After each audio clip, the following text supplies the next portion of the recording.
all the books. I talk pretty loud, that's right. All the books, all the work, everything been put together. And at the end, it always comes back to the World United Foundation, which is the most amazing concept that I've ever even known. And as I think about that, and then people start to find about the World United Foundation, all of a sudden they find out, well, you're the guy, you're the guy behind it all. And they start thinking, who is this crazy guy? What is he talking about? And so what I try to figure out is, why do these advanced beings put you in charge of that when it's like more about it's more about what the World United Foundation can do? Does that make sense?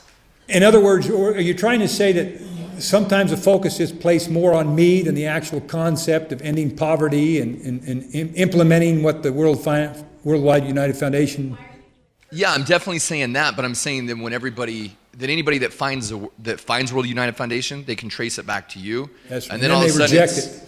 Religious, or it's had religious contention. You know what I mean? And all the controversy behind it. Well, what it does is this. There's no other plan that's ever been presented by anyone. Now that is weird. How can that be? You're talking about centuries and centuries of failed governments and religions and all kinds of things. How is it that one hippie-like dude comes up with this concept that nobody can confound? And it will work. It's a simple, simple thing. And of course it's going to come back to me, and people are going to discount it because I'm the one who's talking about it, because they think that I'm some religious guy. I'm about the most anti-religious guy that exists in the planet. They don't understand. But the fact is, if people really cared, if they really, really cared, then they would take the Worldwide United Foundation principles and they'd center themselves on that, not on me. That's not my purpose. This book right here was mandated to help open the minds of Christians, to get them thinking what the most important thing is about their existence is to understand what the book of Revelation was all about, which has all to do with taking care of people. That's it. That's human reality books for the atheists, the scientists, all pointing them to the same direction. We've got to learn to take care of each other. What does the book say? Human reality book. If we learn to take care of each other, then there's no reason for us to be here any longer, and the advanced human beings will come, cut the work short, because we're a righteous people. Sealed portions about opening up Mormons' minds, getting them where it's centered where they need to be. This is only for people who accept the Book of Mormon. But the Book of Mormon, look how powerful it's become. Look where we're headed. Powerful. That's what it's all about. Still puts the people towards that one thing. Treat each other good, take care of each other. All this book is to give you all the mysteries of the LDS temple that the Mormons believe, to show that they don't understand one thing about their own religion. And their own religion should be concentrating on one thing and one thing alone, nothing else, nothing else, nothing else. Learn to take care of the hungry, the homeless, the naked, the sick, the afflicted, those in prison. Think about them. Center everything that you do and all your desires on them. Take all of the churches that are built and all the temples that are built, open them up as homeless shelters. That you can put people in there to train them, feed them, clothe them, give them hope. If you don't think that's what Christ would do if he was sitting in my position and he was in the head of that LDS church, then you don't know Christ.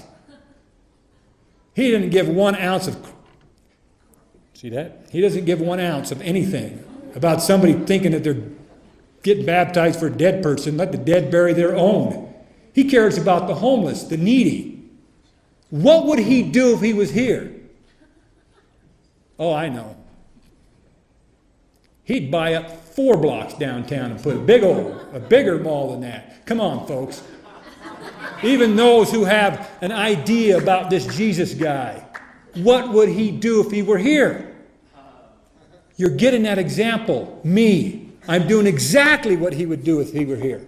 And it doesn't matter what people think, if they get up and walk out or what they do. It's going to come to that point in their future when they're confronted with this again. That man in that time, 2012, around that era, he was given the same message as your Jesus did. The same one that you believed in. We even had him look like the guy in your minds. In your minds. But they set this up.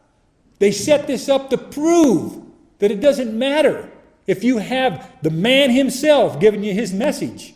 The majority of people are going to reject it, just like they did then. Just like they did then. But they have to be given the opportunity.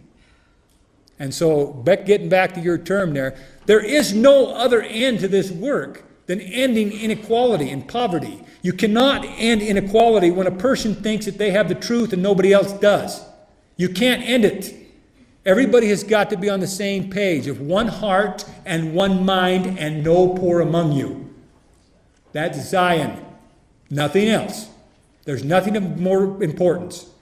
My mentor, Joseph, tried to teach that to people. They rejected it for a religion. It's exactly what happened.